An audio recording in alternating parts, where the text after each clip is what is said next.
човешки живот. Един от първите, които идват тук на Перперикон, е уредника на музея в Кърджали, Иван Балкански. И те обикалят само ето тук на високото плато, където сме. Тогава на повърхността е било това водохранилище и кулата. Не са правени проучвания за тези години, защото няма пари. Вече през 2000-та година стартират мащабните разкопки.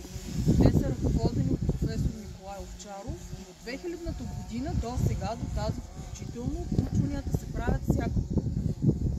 Всяка година се разкрива терен около декар и половина.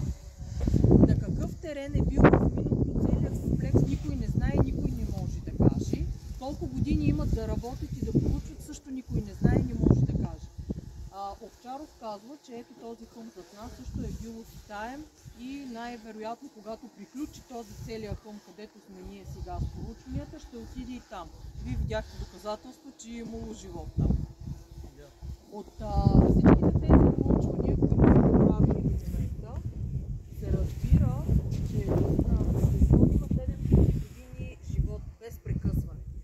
Първите най-ранни обитатели тези първи ранни обитатели, те не са идвали тук на високата част на хълма, не са живяли, идвали са, но не са живяли. И след да видите има една равнина с високи дървета. В подножието на високите дървета тече Перперешка река. Тя все още тече, плитка е, но първият живот, за който ние знаем за Перперикон, възниква там, около водата. Как са се казвали, кои са били колко човека, никой не знае колко е, това никой не може да го каже. В този период те са почитали слънцето и луната. Това са били тяхните богове. И чест на тяхните богове се качват на Перперикон. Да правят ритуал на тяхната чест. Като част от ритуала е да поставят дарове в естествената цепнатина на скалата. Има такива намерени при проучвания.